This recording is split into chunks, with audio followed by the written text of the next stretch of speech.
Hello again, it's Crew Call here on the Motor Racing Network, taking you into the garage area and talking to the folks that make the race cars go around the racetrack. I'm Steve Post, pit road reporter for Motor Racing Network, joined by 25-time and championship-winning crew chief Todd Gordon. Hello, Todd, how are you? I'm awesome. I know you're awesome because we just came from your favorite racetrack. We did. Yeah, I know. And I think everybody has to understand why it's my favorite racetrack. If you don't understand why it's Todd's favorite racetrack, just go back and watch any of it. I know. Watch the truck race, watch the Xfinity race. That's why, to me, I appreciate what we've put into Phoenix. Yes. And the championship weekend there and everything. It's a spectacular event. This is the epitome to me of the perfect mile-and-a-half racetrack. Yes, it is unreal. And I think somebody that concurs with you is Adam Stevens at this point and Christopher Bell, although midway through they weren't concurring with you. But I think that's the beauty of Phoenix. That it is of Homestead. Homestead. I meant Phoenix, exactly. Yeah. That's the beauty of Homestead. It is, because when you look at this racetrack, the surface is old. The surface, you're looking for grip everywhere. You can start the race, you can start the run on sticker tires on the white line on the bottom. By the time you're 30 laps in, you're searching for any place you can find grip. And sometimes it's going to be right up against the wall. And, it's drivers have to figure things out. They've got to work around the racetrack, find the groove that works for the race car, find a place to find speed. Crew chiefs have to be aggressive. We've got green flag pit stop cycles in both stages in the end. You've got to think about when you want a short pit. If you want a short pit, we saw Chris Gapehart go I'm going to do the math and go right in the middle because I think that's the best way. It worked out for him in stage 2 and stage 1. There's opportunities for crew chiefs to make calls. There's plenty of pit stops for these pit crews to make or break. And it challenges every facet of your program. And it's not where you're stuck in dirty air, because you get to the point, if you get to the point that you set your car up where you can only run on the wall, there you go. You're going to be stuck there. And so it forces these guys to figure out how to run the bottom, how to run a groove down. When you think about it, this place is progressively banked. The bottom of it's 17 to 18 degrees. The middle of the racetrack's 18 to 19. The top's 20. So go find a place that your car works, or find a way to make speed. Whether you saw guys doing slide jobs up to the wall. You saw guys that saw the slide job, backed up, turned it down the hill. Turned it down the hill. I forget somebody's radio. Just turn it down the hill right there. And then rock it off from turn number 2. This place is the epitome of the perfect racetrack. And I think it came down to the end there. I think we saw that. Okay, so many times we go to a race where a guy is leading in a really good car. William Byron is leading. Christopher Bell is running second in a really good car, and the second place car can't do anything with the first place car. Yeah, not on Sunday. He did there exactly. And you see that different cars. I'll go back to it. I mean Ryan Blaney on a long run, by far the best car. Yes, they struggled for 15, but from 20 on they were the best car there. And that's what happened. End of stage 2, Kyle Larson had a 5-second lead. Right. They reeled him right in. Reeled him in and passed him and left him. Their long run speed was really good. The 20 car all day long, they were 22nd in stage 2. Yeah. Christopher Bell was they were coaching him to stay on the lead lap. They were bickering on the radio. The quote to Christopher is, "You've got to stay on the lead lap. Please try hard." Yeah. Stay on the lead lap. Said, "Okay, I'll try now." Okay, I'll start trying hard now. Well, from that point forward, he went. I guess he did. But we had short runs at the end, which kind of changed the dynamic. That long run car wasn't as good. Yeah. The guys that had some short run speed that would fall off in the long run, Adam Stevens, I think, made their car better, but the race came to them because we had many short stints in a 25-lap finish. And I've said this all along. Adam made the car better. There's no denying that. That guy driving the race car drove. He drove. I've said all along, and this goes back, Wing Nation, back on Wing Nation. We had Kyle Larson before Kyle Larson was Kyle Larson. Yep. And people would say, you think this Larson kid's good? There's a kid named Bell from Oklahoma who's really, really good also.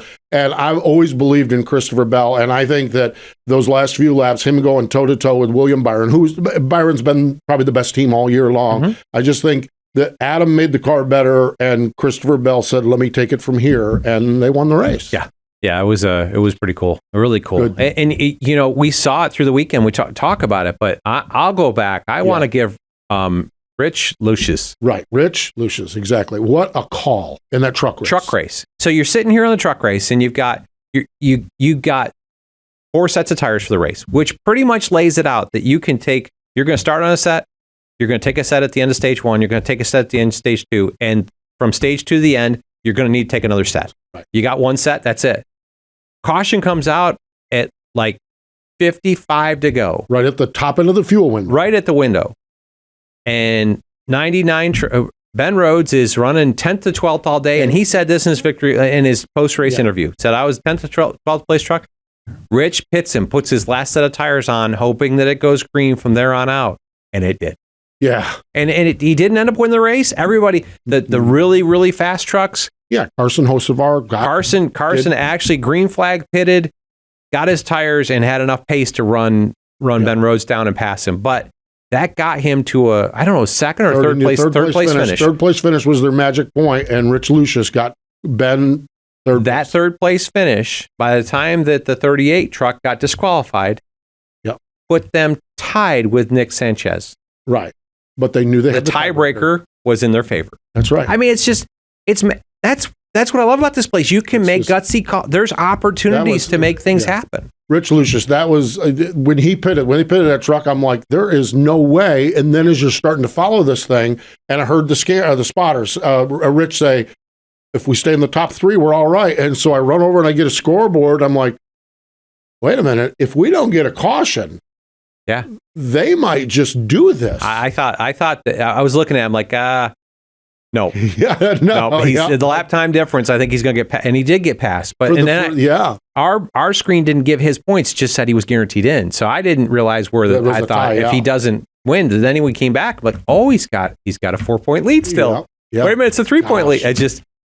What a great weekend of racing. Good stuff down there. And we got a couple guys going to Martinsville that are in trouble that we didn't expect to see it. Martin Truex Jr. with James Small, Denny Hamlin, Chris Gabehart. Steering issue for Denny, engine failure for Martin Truex Jr. And we'll talk about Martinsville coming up a little bit later on in the program. But man, oh man, did not see that coming from both of them at the same time. Yes. Yeah, caution comes out for the 11 hitting the wall, and the 19 smoking down the backstretch under caution. Like tough situation for those two, but two guys that I think are formidable at Martinsville. Yeah. The problem is there's 2 of them. Yes. and a few other guys that get around there pretty good. Xfinity Series, Sam Mayer, Marty Lindley. This is a combination I love. The veteran Marty Lindley with the kid Sam Mayer. Yep. They've won 4 races, but 3 road courses. This is their first oval win. And boy, what a time to do it. I got to talk to Sam Monday night on Did you? on late shift on Sirius. They've won 4 races in the last 12. Wow, yeah, that's right, because they started winning at Road America. Yes. Yeah, they've won. Their win percentage the last 12 races is 33%. So that's pretty good win percentage. A pretty good deal. I thought, put themselves in a great position. The one that I'm really going to talk about, Riley Herbst. Oh my gosh, that dominated at Vegas, and he was rolling. I mean, another 5 laps, we'd have had a heck of a race. Remember, they did a crew chief swap because they moved. Richard Boswell. Richard Boswell. They moved him up to the Cup Series, and so Devin Restivo, the engineer, moved over as crew chief midway through the season here on this thing. And boy, they have got that car rolling. Yeah, that stuff. Riley is really good, and a first and a second last 2 weeks. Gosh, there's so much good momentum for those guys. So much good going on in the sport. There really is. Man, I tell you what, can't wait. It's going to be a great, great week, that's for sure. We've got a great program for you as well. Greg Ives, last week we had Alan Gustafson. Okay, I'm going to give you a little behind the scenes here. Last week we had Alan Gustafson. He's in the pod, the module where all of this stuff is happening, getting ready to join us on a Zoom call. And we look, and there's Greg Ives sitting there. Hey, just wanted to pop in and say, hey, guys. And we hadn't seen Greg all year. We see him at run some Xfinity races. And, hey, well, if you guys need anything, let me know. Out he goes. Alan sits down. We do the interview, and we're talking. It's like, we need to put Greg on next week. Greg Ives next week. And so that's what we're going to do. We're going to talk to Greg Ives, and we'll chat with him next here on Crew Call.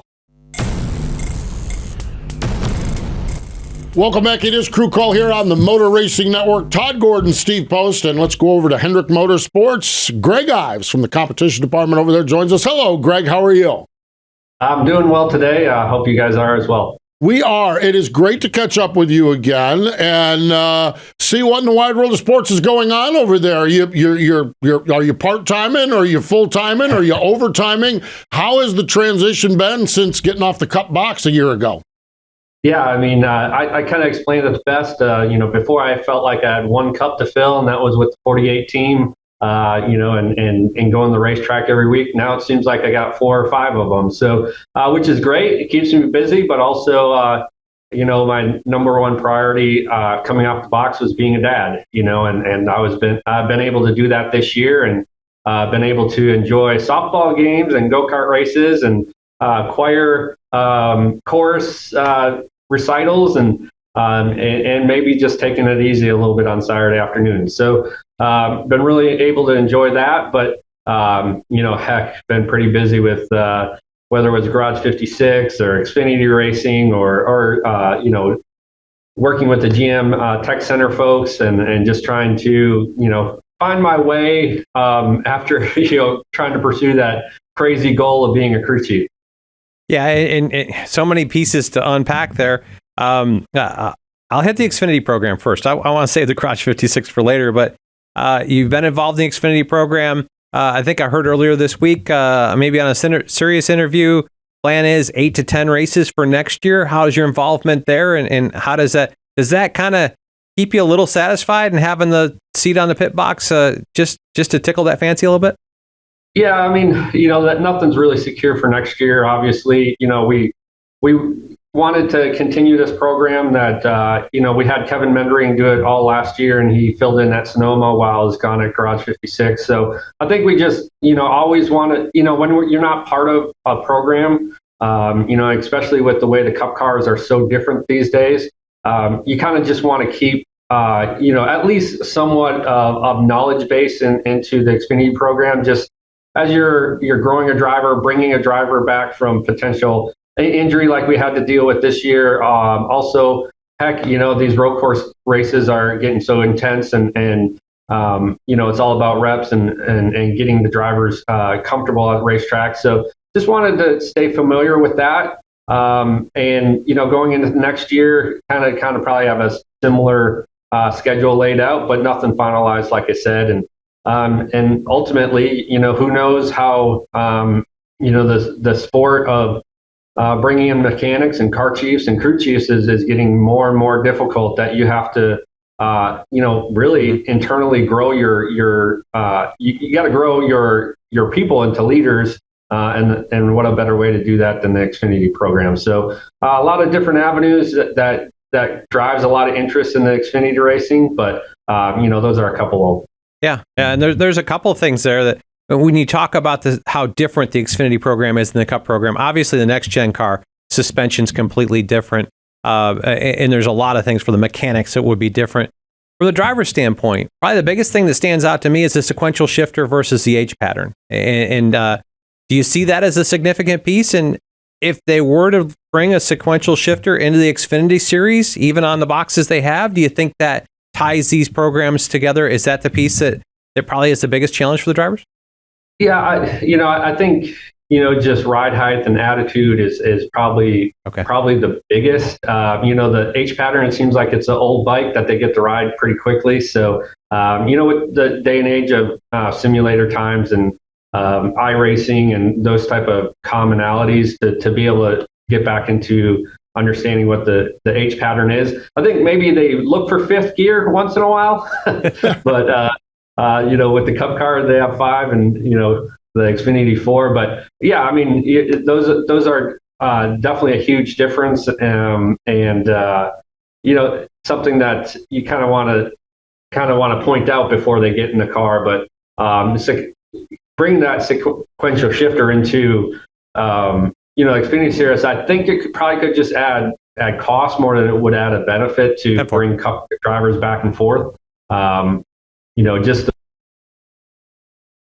the way that in the Cup car, it'd just be, a different option. But, as far as, the feeling between Cup and the Xfinity, a lot of drivers just say, hey, it's more about laps and repetition and racecraft than it is about balance or setup or, or anything like that. So, that's what's hard from my side of things, because you want to just benefit the Cup crew chiefs, and ultimately, I don't know if a lot translates there. Greg, you had said something in your answer, your previous answer. You've given us 2 or 3 answers, which has led to 6 or 12 questions. Okay, and that's and I love it because it's good insight. You had said developing new crew members, new crew chiefs. Back in the day, guys like Todd Gordon and Greg Ives and everybody would load up their toolbox, come to North Carolina. Some of you had engineering degrees. Some of you just had busted up knuckles. Where are young people coming from? Is it a challenge? Where are we at with new people coming into the sport to work on these cars? Yeah, it's definitely a challenge. And I think the reason why it's more of a challenge is that the demand on the crew member has changed. When back in the day, you stayed busy at the racetrack. You were changing springs and splitting truck arms and changing motors and all those type of things. Now you go for a 20-minute practice, and all your work is really done in the shop. So the excitement of being on the road and the excitement of being at the racetrack, you probably get that. You get that excitement probably more at a local short track nowadays than you do in the 20-minute practice on the Cup side. So, I mean, you still have to be on your game and those sorts of things, but the demand is just a little bit different. So, yeah, okay. So you may be doing it for the glory of it, or maybe somewhat of the pay of it, but some people don't look at racing for the money. They look at it because it's a passion, something that fills their cup, something that allows them to fill that adrenaline need, and so maybe that's a little different. And then to be honest with you, guys aren't coming through the short track program saying, "Hey, I really want to be on a race team." They're choosing maybe different careers, different paths. They're growing up in different aspects of careers, and it's just getting more and more difficult. And from an engineering standpoint, roster limits also. You don't have as many people going to the track, so it's just a lot of different challenges that are put in front of you. And in the end, with the roster limits and then the head count, it's paring it down a little bit further than that. So it's just hard to find that racer, that guy that with the mentality of I don't care. A racer necessarily never cared about 4 10-hour days, 5 8-hour days. They just care about going to the racetrack, doing whatever it took to win, and finding that characteristic in a now employee is a little bit different and probably a little harder to find. Yeah, definitely. I hadn't thought about, the reward that we all chased as we came down here was, Friday, Saturday, Sunday, all of that, the thrash. You look, to your point, it's a passion, right? You look forward to the thrash of practice and being able to compete as a crew member. So that's interesting that's at that point.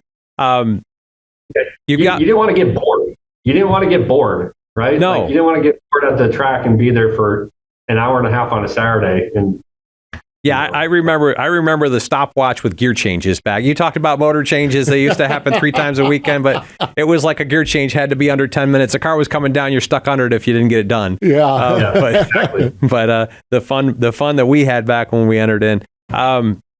You've got Kyle Larson guaranteed in with his win at Vegas. You've got William Byron in a really good position at Hendrick Motorsports, plus 20 to Blaney, plus 30 to Tyler Reddick. I feel like where that's at. The 9 car needs to win to keep the Owners' Championship going through. How involved are you in Phoenix prep at this point, or is it still about Martinsville? Yeah, I mean, I think at the beginning of the year, like every championship year, you expect to be in the Final Four. Mm-hmm. So you plan for Phoenix just along with when you're planning for Daytona 500. And I think that's the effort you have to put into winning a championship at the Cup level. So, throughout the year, yes, rules changes, things changes, direction changes, but you're always focused on, hey, how do we win the final race in Phoenix with what we're learning, what we're doing, and how do we how do we develop as we're continuously going? So I think it's an ongoing process. Obviously, once you get locked in, you like try to hyper focus. Unfortunately, you also have 3 other guys that you can't just neglect and think that they're not going to make it in and just focus on Phoenix. So it's a collective effort by everybody at Hendrick Motorsports and GM and all our key partners. That's probably what the coolest thing is about as we develop and as we grow relationship with key partners, with Trackhouse, with RCR, GM and the Tech Center and Hendrick Motorsports is, we didn't have that relationship as tightly knit as before. And now it's about how many Chevrolets can we get into the Final Four, and we're fortunate at Hendrick Motorsports to have, the chance to right now for and 3 owners, but we also have guys at Trackhouse, GM and RCR, like, hey, genuinely wanting us to be there, also genuinely wanting to help. Hey, how can we help you? Is there something we can learn for you in practicing? We have more practice time. So that's, and we've seen that throughout the year. It's not just words. So yes, drivers get in conflicts on the racetrack and, feelings get hurt, but that happens within Hendrick Motorsports, not just, a key partner, right? So, ultimately, I think it's the banner of the owner's umbrella that you're under that's saying, hey, this is going to work. This is General Motors. This is team, and we're under that umbrella team. So, so that's a long-winded way of, hey, yeah, we're working on Phoenix. Yeah. That's great stuff. That's great stuff. Exactly. It's fascinating to me to think about that.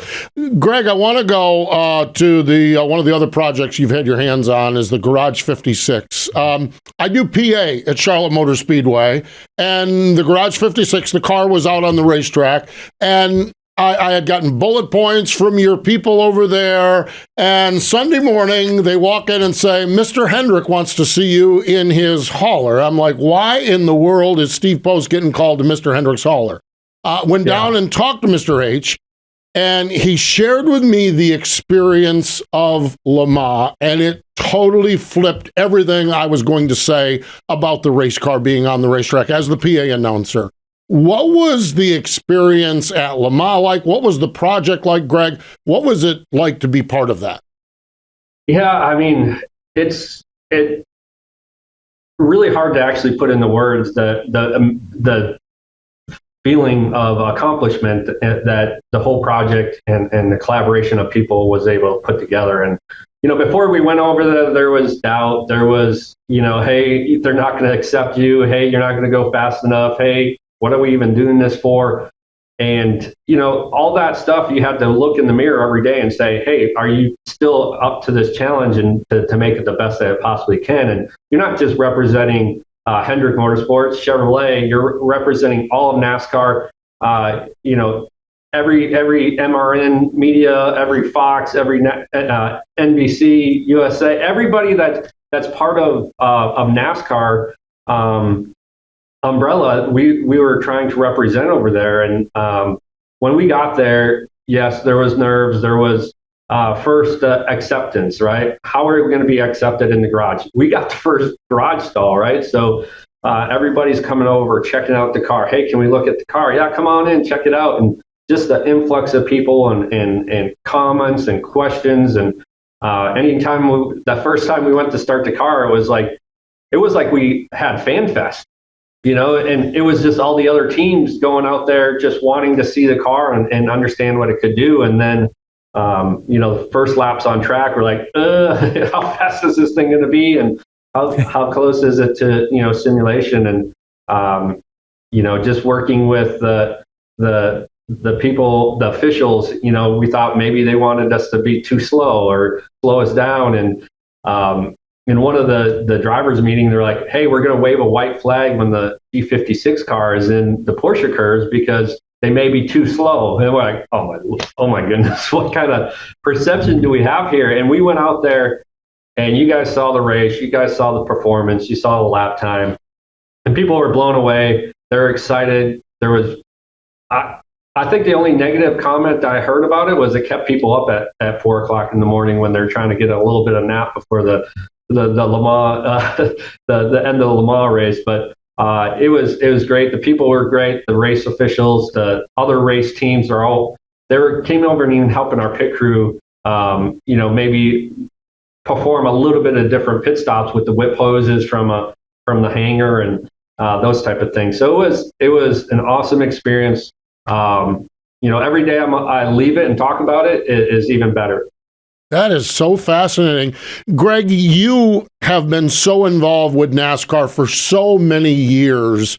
And sometimes the phrase is, we can't see the forest through the trees. Getting the chance to do this Garage 56 program and yet keeping your hand in the NASCAR world as well, has it changed your perspective? How has it impacted your perspective?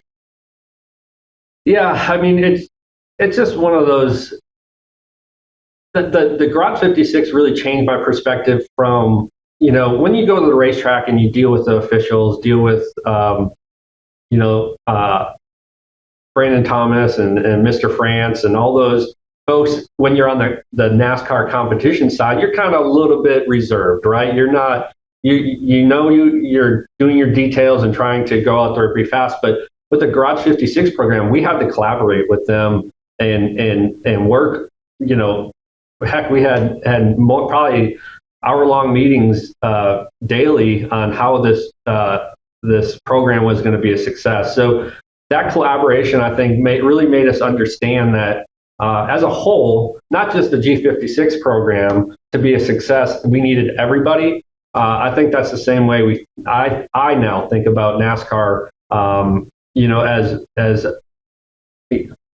to be a success with fans, to be a success on TV, and to allow me to continue my career in what I'm doing now is we have to collaboratively work together to bring the best product for the fans. And how do we do that? And that's working together. And I know some of that is the Phoenix test coming up right after the year. I think that's, we've had meetings with NASCAR and Eric Jacuzzi on a plan and trying to make the race product better. And not that it's not good now, but there's always working to make it better. And some people agree, some people don't on how we should go about it. But ultimately, I think it's opened up a avenue for us all to collaborate. And I think I saw a lot of that with the Garage 56 program. That is really neat, that huge global picture coming down to what we're doing. And on Sunday afternoon, let the Fords and the Chevys and the Toyotas and even the teammates fight it out, but get the global perspective is fascinating. Greg, I think I could talk to you all day, but the clock on the wall says we need to wrap this up. We sincerely appreciate your time. We wish you guys all the best at Martinsville and on at Phoenix, but thanks for joining us. Good to catch up with you again. Yeah, I appreciate it. And if you guys like go-kart racing, Kart Chaser is coming up after the season. They're going to be in Supernats in Vegas. So check that out. It's the week right after the Phoenix Championship week. Awesome. Cool. That is good. Yeah. Your kids, one of your boys running in that? My boy will be running Micro Swift out, and it's going to, they're holding it out on not the front stretch, but outside the grandstands on the front stretch in Vegas. So it's a parking lot type racetrack scenario, and 60 countries represented at this big race. Wow. And Kart Chaser and a lot of live broadcasts will be out there. So it's a fun deal, but man, it's a lot of work, and I think I get more nervous now just going to his races than I did when I was sitting on the box. I can imagine. The Kart Chaser. We'll look for that out of Las Vegas. Thanks again, Greg. Thank you, guys. Have a good one. There we go. Greg Ives from over at Hendrick Motorsports. Stay with us. More in just a moment. Welcome back. It is Crew Call here on the Motor Racing Network. Todd Gordon and Steve Post, and boy, Greg Ives covered a lot of territory with him and could have gone a whole lot more, too. Really fascinating stuff. Cup, Xfinity, development, kids racing. Garage 56. We got it all. I think Chad lied to us last year. Yeah, we had Chad on Crew Call last year, and I asked about Greg coming off the road. He said, I got more on his, he thinks he's going to get some away time. I got more on his plate than he's got right now. You got to. It seems like he maybe didn't put all out of the plate. Exactly. That's it. Here's the other problem with that dynamic. Chad also has kids now too, so I think you know as well as I do that changes everything. Yes. Priority number one becomes priority number two. So I love it. Greg is one of those guys that I've always enjoyed chatting with over the course of his career. Just really refreshing to hear the energy that he has with all the projects over there at Hendrick Motorsports. Yeah, really, and getting a global perspective on several things, whether it be the Xfinity Series, whether it be where the kind of conglomeration of key partners is, the relationships there, and then the Garage 56. That's the piece I wanted to end with there. I'm glad you got to it there because that's just special. Yeah. When I shared that I got called to Mr. Hendrick's office, the whole thing he wanted me to share was pride. American pride, NASCAR pride. Yep. We did it. I had every nut and bolt and stat and horsepower and weight and everything like that. He said, that's fine. I want everyone to know that when you're in France at Le Mans and they're chanting USA, USA, USA, and when crew members from other teams want to swap crew uniforms with your guys, and when they affectionately call the car the Beast because it had so much noise, he said, that's the message of Garage 56. Yeah. And it was cool. Really good stuff. Yeah, what a great way to transition off the road for Greg. Oh, gosh. I mean, just that's a bucket list trip. Yeah. At some point. Yeah. I'd love to go just see it. So, just to see it, for sure. We're going to see a lot at Martinsville this week. We are going to lock in the final two drivers for the Cup Series. We're going to lock in the Xfinity Series. We got 3 openings there. When we look at Martinsville this weekend, what stands out to you, what we're going to see up there at the paperclip? The fact that it's going to be upper 70s or low 80s. I love it. You and I talked about, as soon as I walked in the door, we started talking about this. This is going to be good. Yeah, this time of year, Martinsville can be a hit or miss on this. We could be, I mean, I've been up here. It's Martinsville in the snow. It can be 40 degrees. It can be 80 degrees. And the racetrack, when we get the racetrack over 80-degree track temperature, so when we get above 60 degrees ambient temperature with sunlight out there, it takes rubber. And that, I think, makes the racing better because you start to see everybody can wrap the bottom when the racetrack doesn't have rubber on it. It's just gray concrete. But as it takes rubber and that black streak comes in the racetrack, that's when you start to see the guys, they either have to straddle the rubber, they got to move up above the rubber, or they've got to be really disciplined down around the curb, wrapping the bottom.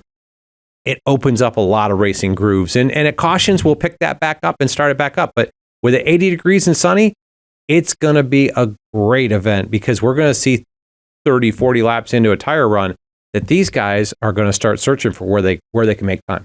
Man, it is so cool. It really is. When we look at the playoffs, Bell and Larson have moved on, as we talked about in the first stage. William Byron's in pretty good shape. 30 points is pretty good. Yeah, 20 to Blaney, 30 to the cutoff. Right. That's true. To Blaney, you got to think about to Blaney. I mean, you got to look at it because I really feel like our winner here, and I'll eat my words here, but our winner comes from one of the 6. And I really think it comes from one of 4. Okay. I think you've got a shot at. I think William Byron's got a shot at winning this. I think Blaney does. I've got history with Blaney, but we've cost him 2 grandfather clocks there. Just being straight and forward with it, we've cost him 2 grandfather clocks there. When you talk about the discipline of wrapping around the curb there and under the rubber, Blaney's he's exquisite at that. He gets it. And you can't, Martin Truex Jr., Denny Hamlin, 8 wins between the two of them. I just think one of those 4 wins. Now, can Tyler Reddick win? Yes. Can Chris Buescher win? Yes. But I don't think, if you ask me, I'm going to say one of those 4 is going to win the race. One of those 4, I think so. And if let's say Martin Truex Jr. wins the race, then that Blaney becomes the key point. Then the Blaney to Byron 20-point separation becomes a question. And this is a race amongst these guys. You have to win Saturday. Yes. You've got to have good starting position. You've got to have a good pit stall selection, and because stage points make the difference. Yeah. You can have a great finish day. Tyler Reddick finished in the top 10. Yep. What did he finish 3rd? I thought he finished 3rd, and Blaney leapfrogged him because of stage points. Right, because of the stage. Yeah, exactly. I just Ryan Blaney gained 27 points on at Homestead. Yes. On the cut cutoff, on the cut line. 27 points on the cut line. Now part of that is it's Denny Hamlin and Martin Truex had issues. No doubt. But Blaney had I think it was a 53-point day. Yeah. And that's because he scored 18 stage points. Yeah, 18 stage and points. That's if Blaney goes out and runs in the top 3 in the 2 stages, Byron doesn't score stage points. This becomes a really tight battle. Absolutely. This thing is all about Saturday and then Sunday. You got to race. You got to win everywhere. I've said that right along, and that's where our sport's gotten to. Is you have to win everywhere. Awesome. It's you've got to win qualifying. You got to win practice. You got to win qualifying. You've got to win everywhere, and it's this group. I mean, we've seen exceptional performances out of everybody in this playoff group. This round of 8 performance. Oh. There are going to be guys that had exceptional rounds of 8 that are not going to be wrestled for the championship at Phoenix. Right. I mean, it's unreal. The worst finishing car at Vegas was 11th of our 8 playoff round 8 guys. Yeah. And we had a couple of failures here. But that shook it up. But they're guys that I think can go here and win. Oh, absolutely. Denny Hamlin, Martin Truex Jr. could go there and win in an instant. It's going to be awesome. And on top of that, let's back up to Saturday. Well, yeah. Saturday's going to be a great show. We've got one guy guaranteed through. Yeah, Sam Mayer is guaranteed through. John Hunter Nemechek is 44 to the good. Which I really feel like he's in a good position because he's 44. Yeah, he's the only one in a good position. Yes. Because Cole Custer, Austin Hill, Justin Allgaier are within 3 points of each other. Yes. And 2 of the 3, as it sits now, Sammy Smith, 49 points back, but he finished second there in the spring. Yeah, hang on. And the weekend gets kicked off on Thursday night. And we're not even talking about the highlight of the weekend, Todd. We're talking about the after show. It gets kicked off Thursday night with the NASCAR Wheel and Modifieds. And this is my favorite week of the year from a NASCAR racing perspective. I love Martinsville in the fall. I love the fact that in 1949, the champion had to go conquer Martinsville. And in 2023, whoever wins the championship, unless it's Larson or Bell right now, probably has to conquer Martinsville. Yeah. I just think that the road leading through Martinsville, Virginia is so good, and racing is going to be good. And Thursday night, it all kicks off with the NASCAR Wheel and Modifieds. The Virginia is for Racing Lovers 200 Motor Racing Network, airtime at 8 o'clock. Saturday, 12:30 in the afternoon. Again, this practice, early afternoon, so we're going to have some of that heat into this practice. 12:30 NASCAR Cup Series practice and qualifying. 3 o'clock Eastern time on Saturday, NASCAR Xfinity Series, the Dead on Tools 250. Sunday, 1 o'clock Eastern time, NASCAR Cup Series, Xfinity 500. It is going to be outstanding. Yeah, what an iconic weekend of racing, and the weather looks phenomenal. It's just if you've got an opportunity and there's tickets available, you need to be there. Yeah, for any of them. The modifieds right through the show's spectacular, and if not, tune in. You could call the ticket office at Martinsville and say, "I want to purchase a bad seat," and there isn't one to hang up on you. There's not one in the house. There's not one there. That's for sure. So that is going to be great. It's going to be a great, great weekend. We had a blast talking with Greg Ives. So glad we dialed him up and had a chance to catch up with him. We appreciate it. For Todd Gordon, I'm Steve Post. Thanks for joining us this time on Crew Call here on the Motor Racing Network.